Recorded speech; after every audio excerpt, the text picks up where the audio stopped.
안녕하세요. 임상영양사 안은아입니다. 식습관에 특히 영향을 많이 받는 질환들이 있는데요. 대표적으로 고혈압, 당뇨, 고지혈증, 심근경색 이런 것들이 있는데요.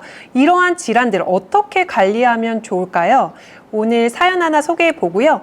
함께 해결책 찾아보면 좋을 것 같습니다. 가족들의 식습관 때문에 고민인 42세 주부입니다. 저는 친정에 당뇨병 가족력이 있어서 식습관에 주의하는 편이고 가족들을 위한 식사도 채소가 풍부한 식단을 고집하는 편인데요. 남편과 아이들은 워낙 고기 반찬만 좋아해서 채소 먹이기가 너무 힘들어요. 당뇨병 예방에 식이섬유소가 중요하다는데 우리 가족들 식습관 어떻게 해야 할까요? 당뇨병 가족력도 있으신데 가족들이 채소도 싫어한다면 정말 걱정이 많으실 것 같은데요. 특히 식습관에 영향을 많이 받는 게 또 당뇨병 질환이잖아요. 말씀하셨듯이 식이섬유소의 도움을 많이 받아야 하는 질환이에요. 당뇨병과 식이섬유소의 관계에 대해 먼저 얘기를 제가 한번 해드리고 싶습니다. 당뇨병이 무서운 이유가 합병증인데 당뇨 환자의 70% 이상이 심혈관계 합병증으로 사망한다는 보고가 있고 당뇨 망막병증이 성인 실명 원인의 1위이기도 하고요. 만성신부전 일으키는 가장 큰 원인이 당뇨병과 고혈압인데요. 그런데 이 합병증에 공통적인 특징들이 있어요. 바로 혈관병으로 기인한다는 건데요. 당과 콜레스테롤, 기름진 것들이 덩어리지면서 뭉치면서 혈관을 망가뜨리게 하는 거거든요. 이 상태를 방치하면 온몸으로 혈관과 신경들이 이제 망가지는 원리가 되게 되고 그게 이제 당뇨병에 이 합병증을 주는 원인이 되게 되는데요. 근데 이 혈관을 다시 복구하고 깨끗하게 해주는 식품이 하나 있습니다. 바로 식이섬유소인데요. 이 식이섬유소가 섭취하게 되면 담즙산 배출도 잘 되게 되고 담즙산 배출이 잘 되게 되면 콜레스테롤 수치도 떨어지고 그리고 당 관리도 잘 되게 되거든요. 근데 담즙산이 잘 배출되는데 왜 콜레스테롤 수치가 떨어질까요? 네, 보시면 여러분 장관순환이라고 있는데 장하고 간으로 계속 이동하면서 이 담즙산은 계속 셔틀링 움직이거든요. 몸 밖으로 나가지 않고 계속 도는 원리인데 왜 안 나가냐? 너무 아까운 재료예요. 담즙산이라는 거는 기름을 녹이는 재료인데 몸에서 장, 관으로 계속 셔틀링을 하다가 식이파이버가 들어오면 얘가 변으로 나가게 되면 담즙산을 잃어버린 간에서는 다시 담즙산을 만들어야 되는데 그 원료가 콜레스테롤이거든요.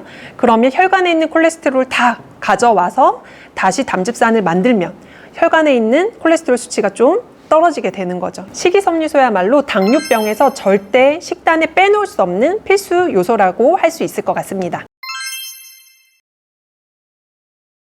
식이섬유소의 하루 권장량이 20에서 25g 정도 되거든요. 피 같은 경우에는 하루에 10개, 그리고 자두로 따지면 한 11개, 사과로는 한 3.3개 정도 먹어야 되는 양인데요. 매끼 잡곡밥으로 드시고 그 다음에 식사 몇 끼 하실 때마다 나물 반찬 2-3가지 그리고 하루에 과일 2번 정도는 먹어야 이 식이파이버를 하루 권장량을 채울 수가 있습니다. 하지만 바쁜 직장인들 또 그리고 채소를 싫어하는 식습관을 가지신 경우에는 건강식단을 매일 챙겨 먹기가 쉽지가 않잖아요.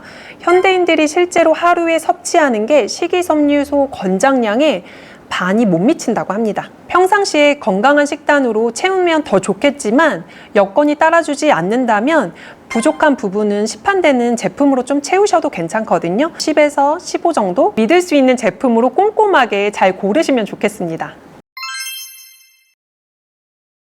식이섬유소는 두 종류가 있습니다. 불용성 식이섬유소, 수용성 식이섬유소. 이 차이를 아셔야 되는데요. 불용성 식이섬유소는 곡류, 채소류에 들어있는 약간 딱딱한 질감의 섬유소라고 생각하시면 됩니다. 고구마 이렇게 줄기 같은 느낌, 야채를 먹었을 때 질겅질겅한 그 느낌, 그게 불용성 식이섬유소의 대표적인 것들이고요. 이 섬유소는 소화액으로 분해되지 않기 때문에 변의 부피를 늘리고 부드럽게 해서 변비를 예방해주는 효과가 있습니다.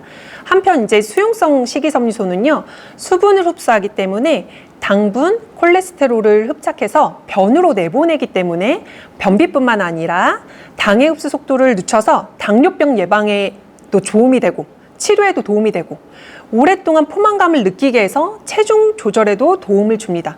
그리고 콜레스테롤과 중성지방을 낮춰서 심혈관계 질환에도 예방을 해주고 있거든요. 단순히 변비 때문이라면 불용성 식이섬유소만으로도 좋겠지만 나는 혈당과 콜레스테롤까지 관리를 하고 싶다 하면 이런 분들은 수용성 식이섬유소를 찾는 게 좋습니다. 구화검은 콩가의 식물인 구화콩에서 추출한 검 형태의 성분인데요. 그 원료가 되는 구화콩이 인도의 척박한 기후에서 수분과 영양분을 머금고 살아가는 굉장히 끈질긴 생명력을 지닌 식물이거든요.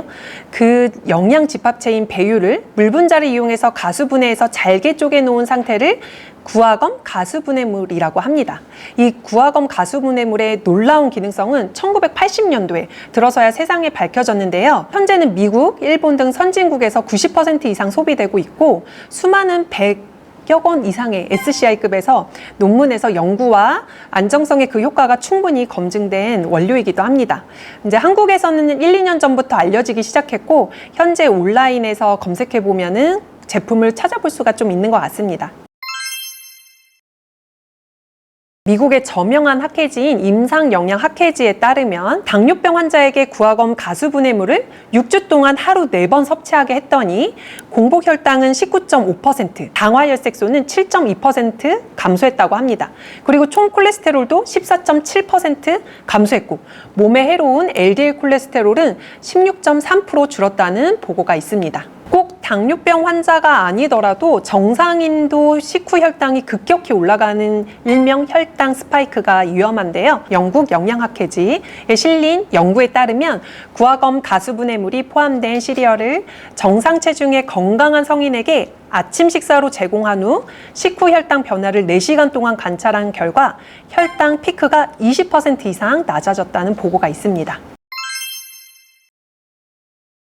구화검 가수분해물은 맛과 향이 거의 없어서 열이나 산성도에 매우 강하기 때문에 우리가 평소에 먹고 마시는 음식이나 음료에 그냥 툭툭 넣어서 같이 먹기 굉장히 편한데요. 물 음료에 타서 먹어도 좋고 밥을 지을 때 또 국에 넣고 또 커피에 넣어서 먹어도 괜찮습니다. 특히 저는 유산균을 드실 때 같이 드시라고 말씀드리고 싶은데요. 아무리 좋은 유산균이라도 식이섬유소가 안 들어오면 다 사멸하고 없어지거든요. 그러니까 이왕이면 유산균 드실 때 식이섬유소인 구화검 가수분해물을 드시면 일석이조겠죠. 그러니까 유산균도 주고 그리고 유산균의 먹잇감인 식이섬유소도 같이 주면 이게 바로 신바이오틱스 제품이 되는 거겠죠. 그런 제품으로 고르시면 더 편하게 드실 수 있지 않을까 이런 생각이 좀 들기도 합니다. 여러분들 제품 고르실 때 이 2가지는 꼭 확인하고 고르세요. 첫 번째는요. 국내 식품의약품안정처에서 기능성을 인정한 건강기능식품 인지 이걸 확인하시고요. 마크가 달려 있습니다. 그 마크 꼭 확인하시고 두 번째, 장 건강, 배변, 혈당, 콜레스테롤을 모두 관리할 수 있는지 확인하시면서 12.5g 이상의 유효한 섭취량인지 확인하시고 고르시면 좋을 것 같습니다. 당뇨병은 당장 나타나는 증상은 없습니다. 그래도 10년 이상 장기간에 걸쳐서 우리의 혈관, 신경, 조금씩 갉아먹기 때문에 우리 몸의 머리부터 발끝까지 혈관이 지나는 모든 부위에 합병증을 일으킨다 해도 과언이 아닙니다. 당뇨병을 잡으려면 혈관 건강을 먼저 잡아야 하고 그리고 혈관 건강을 위해서는 식이섬유소를 충분히 섭취해야 한다는 거 오늘 이것만 꼭 기억하시면 너무 좋을 것 같습니다.